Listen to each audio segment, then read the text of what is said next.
안녕하세요. 금요사건 파일 디바제시카입니다. 2003년 6월 10일 오후 2시 서울 강남경찰서는 비상사태에 돌입합니다. 20대 딸이 납치당했다는 부모의 다급한 신고가 들어왔기 때문이었죠. 2000년대 초반 그 당시만 해도 어린애들뿐만 아니라 젊은 여성을 대상으로 한 유괴, 인신매매 사건이 성행했습니다. 특히나 이번 신고에서 수사팀이 더 다급했던 이유는 사건이 발생한 지 꽤 많은 시간이 지났기 때문인데요. 신고가 늦어진 거죠. 참고로 납치 사건에는 구조 골든타임이라는 게 있습니다. 최소 2시간에서 최대 4시간 이내에 이 범인을 추적하지 못하면요, 피해자가 생명을 잃을 가능성이 점점 높아지게 되는데요. 이번 사건의 경우 피해자의 부모는 딸이 납치되고 12시간이 지나서 신고를 접수했습니다.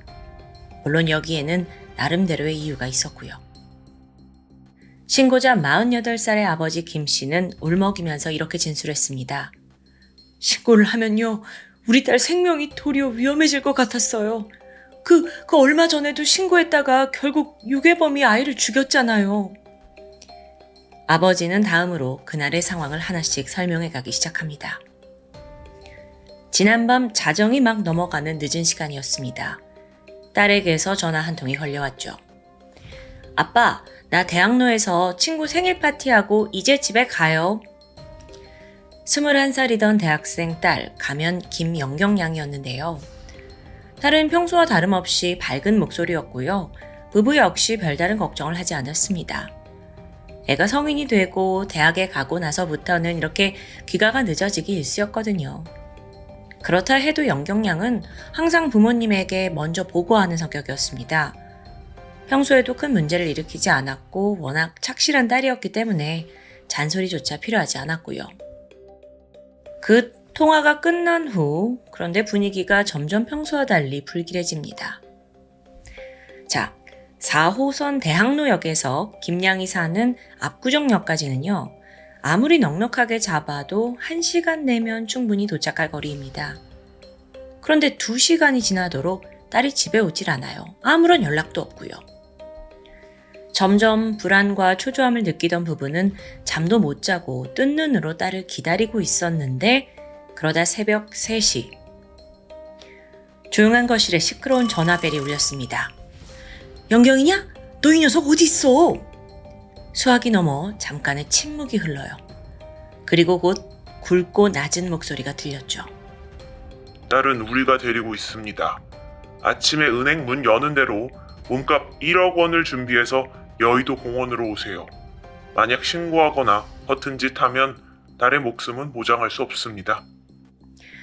아버지가 미처 뭐라 설명할 틈도 없이 상대는 일방적으로 전화를 끊어버렸죠. 순간 김 씨의 머릿속은 캄캄해졌습니다. 애지중지 키워온 외동딸이 지금 납치를 당한 상황이에요. 도저히 믿고 싶지 않죠. 경찰에 신고할까 잠깐 고민했지만 아까 그 남성이 말한 협박이 걸렸습니다. 해겨나 딸을 해칠지도 모르니까 불안해요. 이런 김 씨의 고민을 예상이라도 하듯 납치범은 밤새 몇 차례에 걸쳐 전화를 더 걸어왔어요.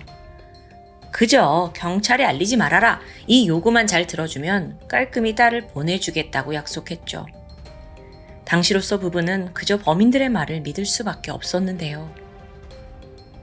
다음날 오전 9시 30분 여의도로 간 김 씨는 한 은행 지점에서 1억 원을 인출합니다. 현금을 여행용 가방 안에 다 담았고 여의도 공원으로 가서 범인의 전화를 기다려요. 잠시 후 딸의 핸드폰으로 연락이 옵니다. 약속 장소 변경합니다. 강변도로 난지도 근처 철길 옆으로 돈 가방 가지고 오세요. 잠시 후 10시 아버지 김 씨가 돈이 든 가방을 그 철길 노변 위에 내려놓고 그곳을 떠나요. 그걸 지켜보고 있던 범인이 신속히 가방을 수거해 갔고요. 자, 그렇게 돈을 챙겼습니다. 근데 이후에 아무런 연락이 오지 않았어요.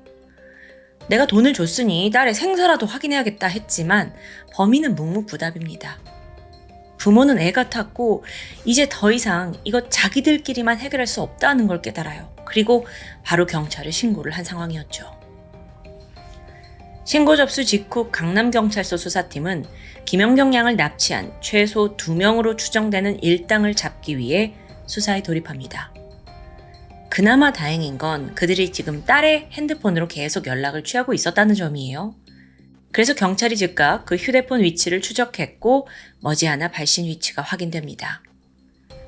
마지막 신호가 잡힌 곳은 마포구 성산대교 북쪽에 있는 한강시민공원 근처였어요. 수십 명의 경찰이 그곳으로 향하는데요. 일대 급습해서 행인들 다 통제하고 검문 검색을 강화합니다. 분명 이쯤에 수상한 범인들의 모습을 포착하리라 기대한 거예요. 두 팀으로 나눴고요. 한 팀은 휴대폰에 신호가 잡힌 곳을 중심으로 탐문, 또 다른 팀은 한강공원 내에 있는 그 CCTV들을 다 확보해서 영상 속에 수상한 인물이 있는지 추적했죠. 물론 이들의 모든 활동은 신속하지만 은밀히 진행됩니다. 행여라도 범인들이 눈치채면 김연경 양의 생사는 더욱더 불투명해질 테니까요. 그렇게 부모의 신고가 접수된 지 약 3시간이 지난 오후 5시. 이 형사, 저기 좀 봐봐. 망원지구 한강 둔치에서 검문을 하고 있던 형사들의 눈에 2명의 남성이 들어옵니다. 당시 이들은 주차장에 각기 차 2대를 세워뒀고요. 한쪽에 있는 옵티마 차 안에 둘이 같이 앉아 있더라고요. 그런데 이때 마침 경찰의 눈에 수상한 게 들어왔습니다. 살짝 트렁크가 열려 있는데요. 그 틈새로 전깃줄을 묶는 플라스틱 끈 같은 게 빠져나와 있던 거예요. 동시에 경찰은 승용차에 앉아있던 그 한 남성의 몸에 주목을 하는데 팔과 목 뒤에 뾰족한 것에 긁힌 듯한 상처가 있더라고요. 경찰이 바로 다가갔죠. 실례합니다. 잠시 불신 검문하겠습니다. 갑작스러운 경찰의 등장에 남성들은 눈에 띄게 당황합니다. 안절부절 못하면서 어딘가 잔뜩 겁에 질려 있어요. 노련한 형사는 이놈들 맞다 라는 직감이 강하게 들었죠. 잠시 후 트렁크를 활짝 열어보는 순간 의심은 확신으로 바뀌게 됩니다. 그 안에는 거액의 현금 다발이 들어있었습니다. 경찰이 이 돈을 어디서 났냐 출처를 추궁하자 이들은 아무 말도 하지 못한 채 그냥 막 시선만 피해요. 자, 여기서 일단 급한 건 김연경 씨의 생사입니다. 그래서 다짜고짜 지금 피해자 김연경 씨 어디 있습니까?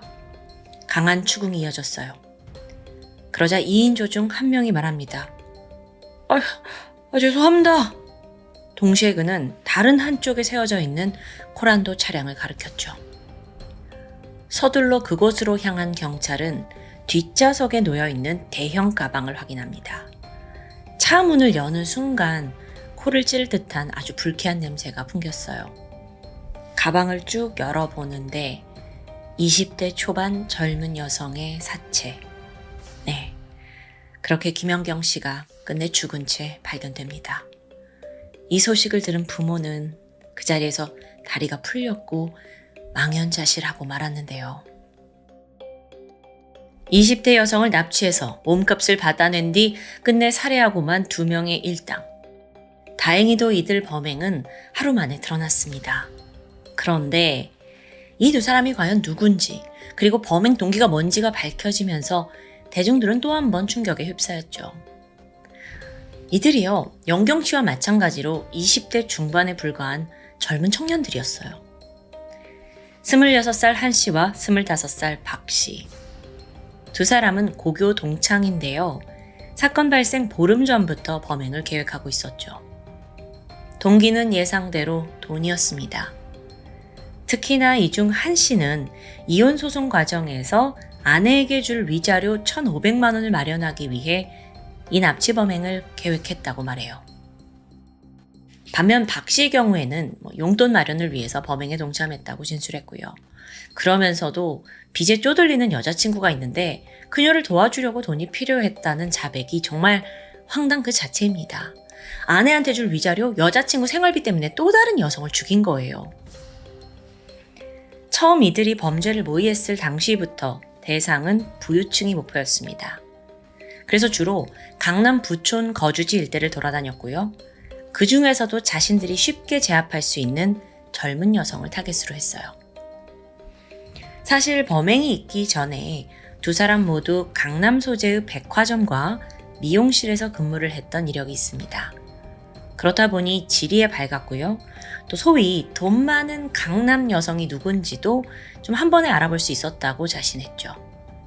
그렇게 한 씨와 박 씨가 여러 동네를 물색한 결과 압구정동 현대아파트 인근이 가장 적합하겠다라고 판단합니다. 여기가 낮에는 유동인구가 많은 편이에요. 그런데 주택가다 보니까 늦은 밤이 되면 버스도 끊기고 또 인근의 상가들도 다 문을 닫아서 굉장히 한적해지거든요. 뭐 아무리 여기서 난다긴다 하는 한국의 부유층이 산다곤 하지만 밤이 되면 범행을 위한 최적의 장소가 되는 거였죠. 게다가 CCTV가 있긴 한데요.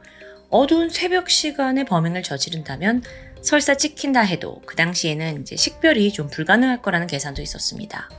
화질이 좋지 않았기 때문이죠. 그렇게 범행 당일이던 6월 10일 새벽 1시 압구정동 아파트촌을 어슬렁거리던 두 범인의 눈에 대상이 포착됩니다. 바로 생일 파티를 마치고 밤늦게 집으로 귀가하고 있던 김연경 양이었죠. 당시 그녀는 유행하던 해외 브랜드 가방을 하나 들고 있었습니다. 또 손목에는 금팔찌도 차고 있었고요. 우리도 알잖아요. 압구정 현대아파트 하면 대한민국 부의 상징이라는 걸요. 거기에 사는 20대 젊은 여성, 범인들에게는 그저 좋은 먹잇감으로만 보였죠. 차에서 내린 박 씨가 먼저 그녀의 뒤를 은밀히 쫓았습니다. 그러다 적당한 때에 습격을 했고 입을 틀어막은 채 끌고 가서 갓길에 세워둔 한 씨의 코란도 차량으로 밀어넣습니다. 미리 준비해둔 플라스틱 끈으로 김양의 손과 발을 결박해요. 이후 압구정동을 빠져나온 이들은 거기서 멀리 떨어지지 않은 성산대교 인근 한강 둔치에 차를 세웠습니다. 그 과정에서 김 씨의 휴대폰 다 빼앗았고요. 아버지에게 연락을 해서 1억 원 준비하라고 요구합니다. 그렇게 한강 주차장에 계속 차를 세워두고 연락을 취한 거예요. 다음날 오전 아버지를 만나서 돈을 받기로 했죠. 그러면서 장소를 이동하는데 여의도였다가 장소를 난지도로 바꿉니다. 그리고 자기네들도 그 인근으로 이제 가게 돼요. 이 또한 모두 계획의 일부였습니다. 자, 여기서 이제 두 사람이 흩어지게 되는데 한 씨는 돈가방을 가지러 갑니다. 자, 그럼 이제 차 안에는 김연경 양과 박 씨가 단둘이 남게 되죠. 그리고 머지않아 한 씨한테 전화가 걸려왔어요. 야, 드디어 돈 챙겼어. 아주 두둑하네.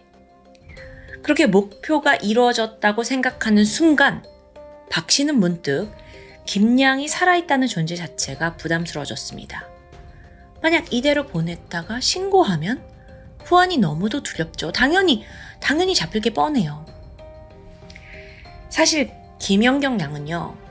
인질이 된 상황에서도 이들에게 당돌하게 굴었습니다. 전혀 겁을 먹지 않은 채 맞선 거예요. 그러면서 내가 당신들 얼굴이랑 차 다 봤다. 당신들 경찰에 잡히는 건 문제다. 아무래도 이런 말에 범인 박 씨가 위축된 것 같아요. 그래서 그녀를 없애는 게 낫겠다고 판단합니다. 그런데 바로 이때 저쪽 멀리서 사람이 지나가는 거예요. 이걸 눈치챈 연경 양이 살려주세요! 하고 살짝 열린 창틈으로 크게 소리칩니다. 당황한 박 씨가 그녀의 입을 틀어막았고 격한 몸싸움이 벌어지는데 그러다 결국 옆에 있던 플라스틱 끈으로 목을 힘껏 졸라 살해합니다. 그렇게 범행 후 박 씨는 공범 한 씨에게 전화를 걸어요. 어쩔 수 없이 여자를 죽였다. 처리를 해야 하니 시신을 담을 커다란 가방을 구해오라고 지시했죠. 그리고 위치가 추적될 것을 우려해서 그녀의 핸드폰을 버리고 이제 상황을 대비하라고 말합니다. 잠시 후에 공범이 돌아오기를 기다리던 박 씨가 김양과의 몸싸움에서 손톱으로 자신의 몸이 핥히게 된 사실을 알게 됩니다. 자, 그러니까 반대로 죽은 김양의 손톱에 자기 살점이 남아있을 거잖아요. 이게 이제 두려워진 거죠. 그래서 바로 죽은 김양의 손톱을 다 깎았고요. 완벽한 처리를 위해 소독까지 하게 되죠. 정말 철저한 증거인멸이었어요. 잠시 후 한 씨가 가방을 가지고 도착합니다. 거기에 사체를 넣었고 코란도 차량 뒷좌석에 방치해 두었죠. 자, 이제 두 사람에게 남은 건 돈을 나누는 작업입니다. 각각 5천만 원씩 가져가기로 했고요. 양쪽의 차량 트렁크에 나눠 담아요. 그리고 나서 생각나는 건 시신 처리 어떻게 하지? 한참을 고민하던 이들은 밤이 되길 기다린 후 가방에다가 커다란 돌을 매달아서 한강에 수장하기로 결정합니다. 그렇게 어둠을 기다리던 중이었어요. 그런데 경찰이 뒤쫓고 있었잖아요. 수상하게 주차되어 있는 차를 발견한 경찰의 검문에 딱 걸린 겁니다. 차를 열어보니 현금 다발 가득, 다른 차에선 시신이 발견됐어요. 빼박이죠. 그렇게 일확천금에 눈먼 범인들의 어리석고도 허황된 꿈은 범행 하루 만에 막을 내렸습니다. 강도 살인, 납치, 인질 강도 혐의로 재판에 넘겨진 범인들은 과연 어떤 판결을 받았을까요? 먼저 범행을 주도하고 직접 김양을 살해했던 박 씨는 무기징역, 공범에 가담했던 한 씨는 징역 8년을 받은 것으로 알려져 있습니다. 오늘 사건은 강남의 부유층 동네에 살던 젊은 여성이 표적이 되었다는 사실로 사실 그 당시에 꽤 큰 주목을 받았습니다. 특히나 또래의 젊은 여성들도 나 역시 표적이 될까? 특히나 그 동네 사는 사람들은 더욱더 밤에 돌아다니는 걸 두려워했겠죠. 참고로요, 추후 언론조사 결과 살해된 김양은 범인들이 예상했던 대로 그렇게 사치스러운 부유층 여성이 아니었던 것으로 밝혀집니다. 아버지 김 씨가 저명한 내과 의사긴 했어요. 그래서 일반 중산층 이상 가정인 건 맞는데요. 평소 김양은 친구들 사이에서도 검소하고 성실한 사람으로 통했습니다. 앞서 범인들이 눈독을 들였던 명품 가방 역시 통신사의 어떤 오랜 고객들한테 주는 사은품이었대요.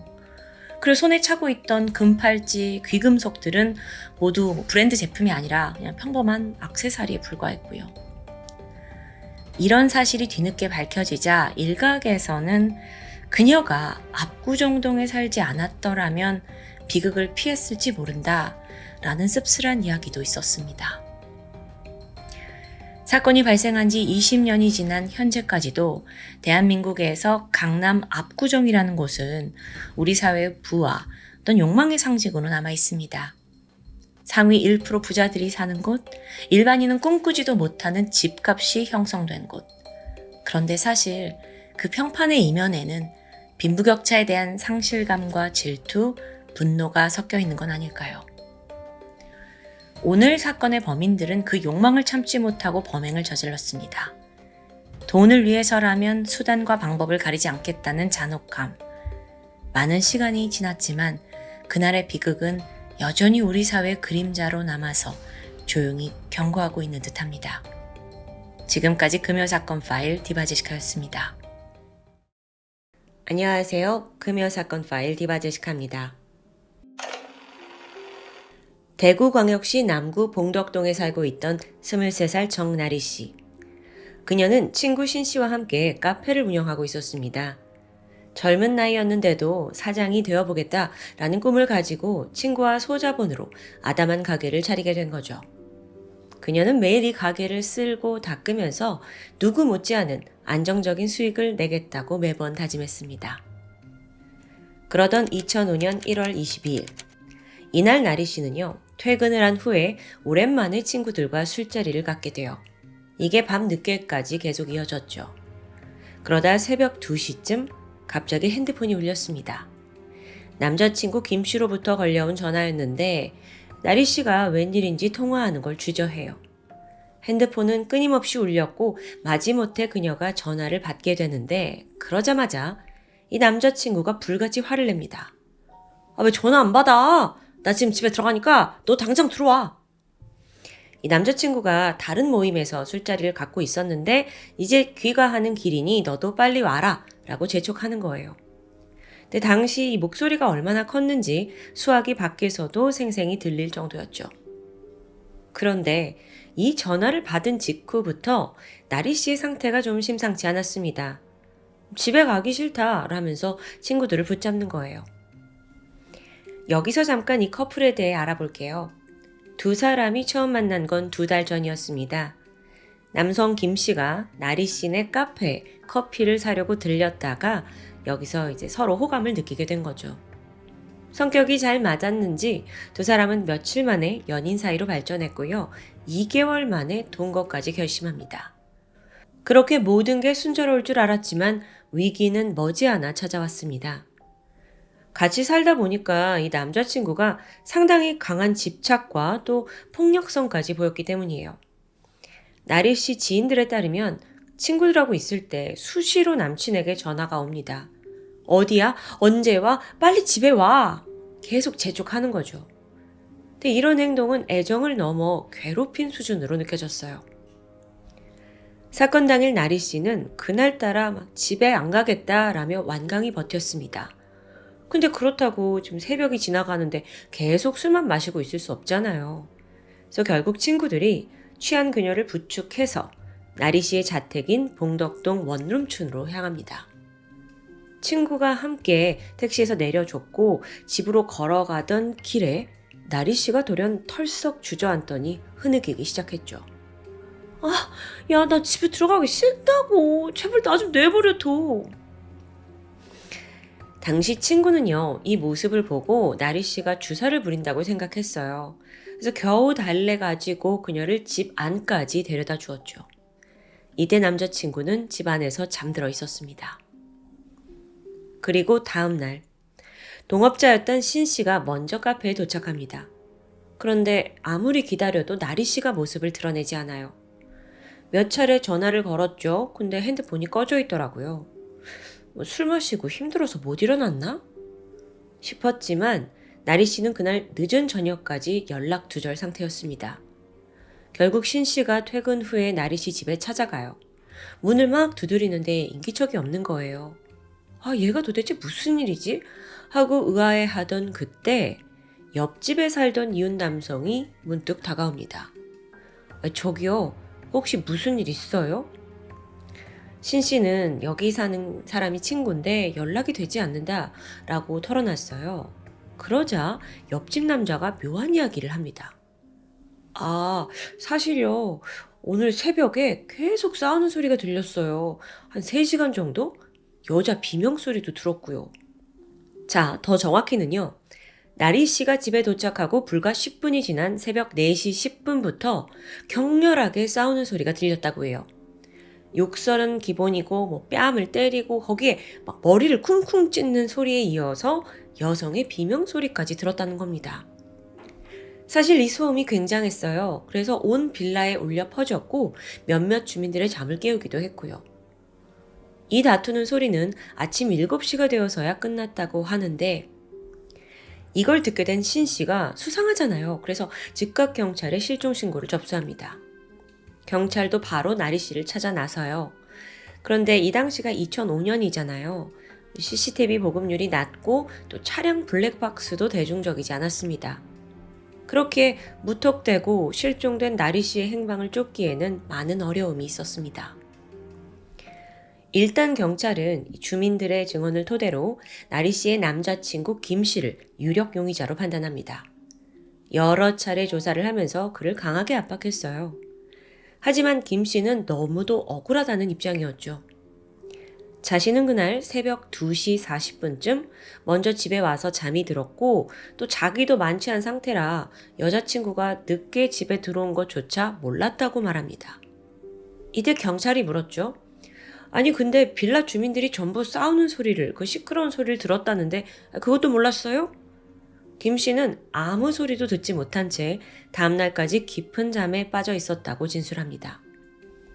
그러다 오전 11시에 이 김 씨가 느지막이 일어났는데 여자친구가 보이지 않았대요. 다만 화장실 변기 옆에 구토한 흔적이 있어서 집에 왔다 또 나갔구나 라고 생각을 합니다. 바로 전화를 해봤지만 핸드폰은 꺼져 있었죠. 여기에 화가 난 김 씨는 자신의 화를 좀 식히기 위해 밖으로 나가게 되고요. 또 저녁 6시쯤엔 친구들과 팔공산으로 드라이브를 갔다고 말합니다. 다 마치고 집에 돌아왔지만 여전히 여자친구의 모습이 보이지 않았어요. 여기에 이제 좀 열 받았죠? 그리고 가출했나 싶어서 그럼 나도 이 집에 있을 필요가 없지. 라는 생각에 짐을 챙겨 본가로 돌아갔다고 설명합니다. 자, 과연 김 씨의 진술은 사실일까요? 일단 친구들에게 확인을 해보니까 팔공산에 드라이브를 간 건 사실이었어요. 그런데요, 이때 그 친구 이 씨로부터 좀 수상한 이야기를 듣게 돼요. 이 씨가 그날 새벽에 잠을 자던 중에 갑자기 전화벨이 울려가지고 이 소리에 깨어난 거예요. 시간을 보니까 새벽 6시. 도대체 누가 이런 시간에 전화를 하는 거야? 발신인을 봤는데 모르는 번호입니다. 그래서 이 씨가 그냥 무시할까 하다가 그냥 혹시 몰라서 전화를 받았어요. 수화기 너머로 여보세요? 익숙한 목소리가 들리는데 그게 친구 김 씨였던 겁니다. 친구가 뭐라고 하냐면 야, 이따 저녁에 팔공산으로 드라이브 가자. 이 용건을 말하고 끊었대요. 아니 그 이른 새벽 시간에 갑자기 약속을 잡으려고 전화를 했다는 게 좀 이상하다는 진술이었죠. 여기서 경찰은 몇 가지 또 수상한 점을 찾아내요. 자, 생각해보세요. 앞서 용의자 김 씨가 오전 11시까지 쭉 잠을 잤다고 했습니다. 근데 친구 이 씨한테 전화를 한 건 새벽 6시라고요? 이 앞뒤가 맞지 않아요. 게다가 친구 이 씨가 모르는 번호였다라고 했는데 아니 당연히 친한 친구 번호가 핸드폰에 저장이 되어 있을 텐데 이걸 어떻게 모르지 싶은데 즉 이건 김 씨가 다른 사람의 핸드폰이나 또는 공중전화를 사용해서 전화를 건 것으로 보입니다. 그러면요, 이거 추적해보면 진짜 행적이 나올 수 있잖아요. 근데 안타깝게도 실패하고 말죠. 2005년 당시에 기술의 한계에 부딪혀서 발신 내용만 조회가 가능했던 겁니다. 그래서 이 씨의 전화 기록에는 그 새벽의 전화가 찍혀 있지 않았어요. 추후에 이 전화가 이제 어디서 왔는지 밝혀지는데 대구 시내의 한 공중전화라고 드러납니다. 한편 경찰은 이 남자친구 김 씨의 진술에 신빙성이 없다고 판단했습니다. 그리고 조심스럽게 나리 씨가 살해당했을 가능성을 고려하고 있었죠. 그 이유는요, 일단 나리 씨가 실종된 이후에 전혀 생활 반응이 보여지지 않았어요. 핸드폰, 카드, 통장, 입출금에 병원 내역까지 다 뒤졌지만 나리 씨가 살아있다는 흔적이 나오질 않는 겁니다. 고민하던 경찰은 결국 이건 단순 가출이나 실종이 아니다.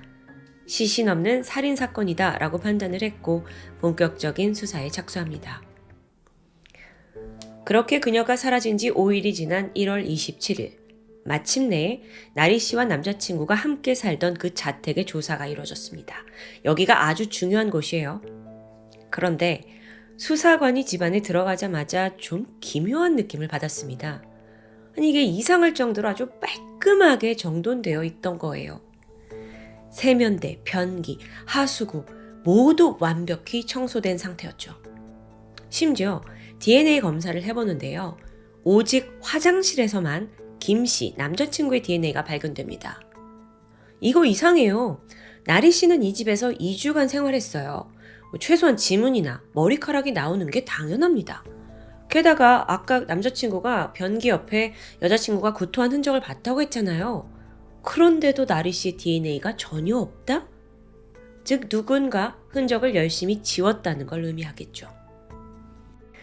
한편 경찰이 의심의 눈길을 가지고 집안 곳곳을 살펴본 끝에 무언가를 포착합니다. 이 집 방문에 유리가 부착되어 있었거든요. 근데 여기서 미세하게 긁힌 자국이 나온 거예요. 게다가 이걸 다시 막 빡빡 닦아낸 흔적도 있고요. 추가적으로 침대 프레임 한쪽이 살짝 깨져 있었어요. 근데 그 옆에 있는 침대보에서 아주 작은 혈흔이 발견됩니다.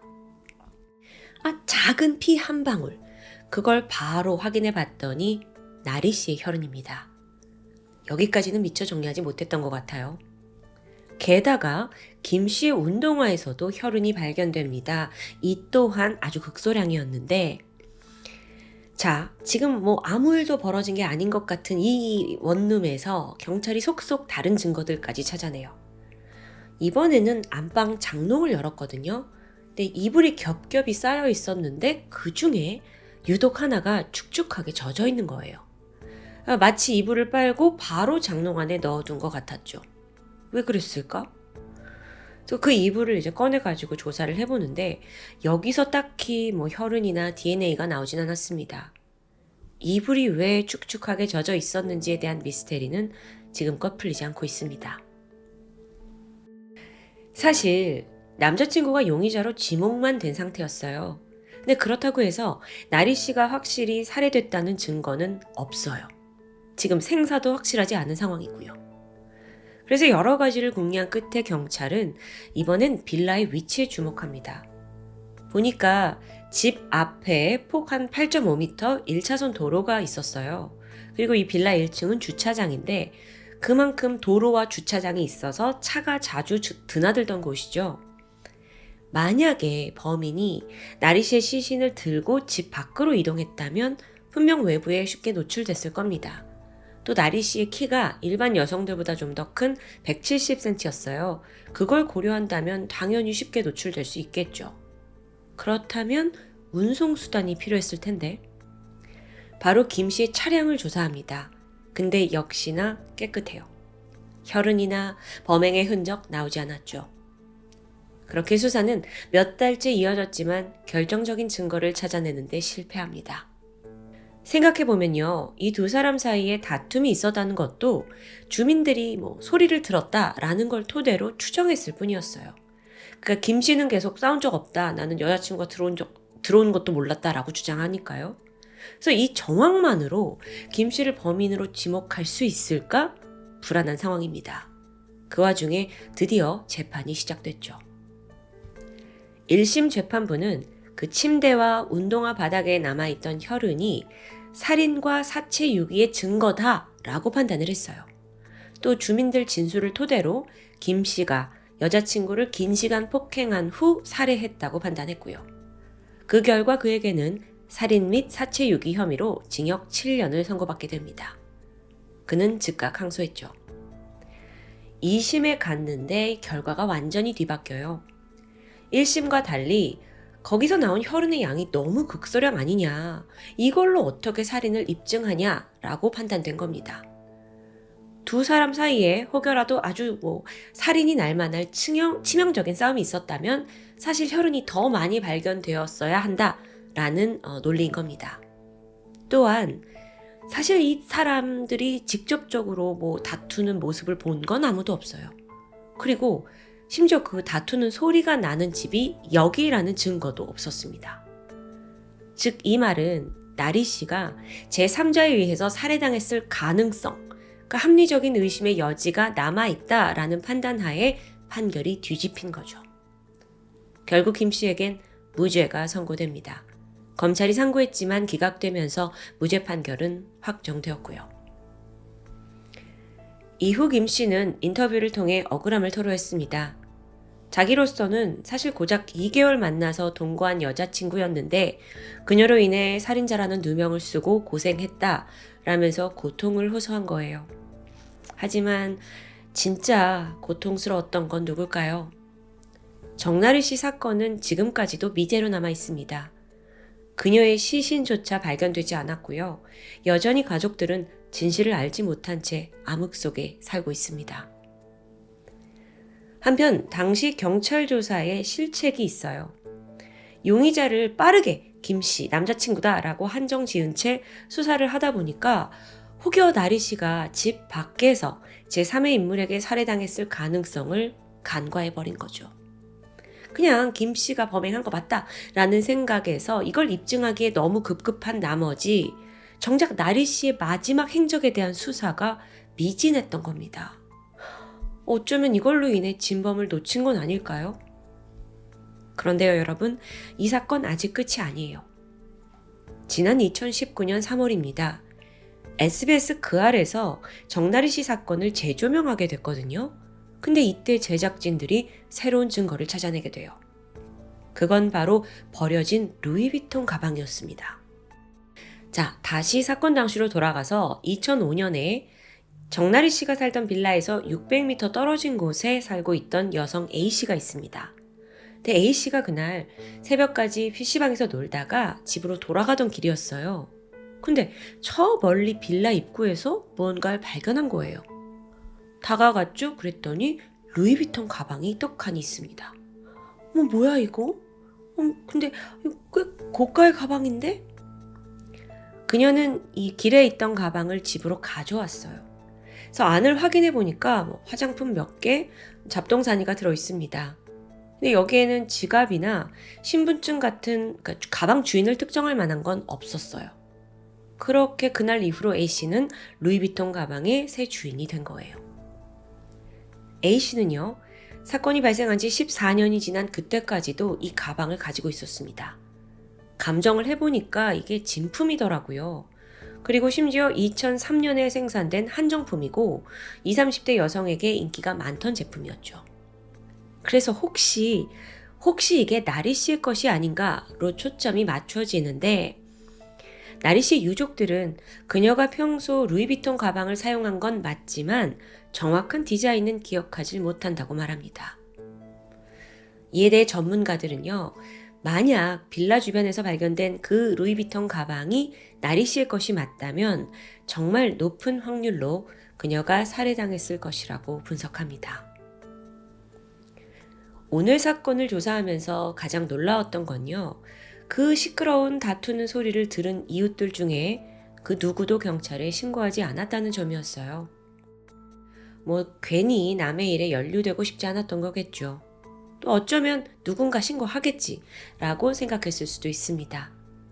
근데 만약에 그때 단 한 명만이라도 신고를 했다면 나리 씨에게 닥친 이 비극을 막을 수 있지 않았을까라는 아쉬움이 남습니다. 2005년 1월 23일, 나리 씨가 실종된 그날 가족들의 시간도 멈췄습니다. 실종 19년이 지난 지금까지도 가족들은 나리 씨를 찾으려고 전단지를 제작하고 있어요. 과연 그날 그녀에게 무슨 일이 있었던 걸까요? 누군가 답을 알고 있다면 제발 말해줄 수 없을까요? 지금까지 금요사건 파일 디바제시카였습니다.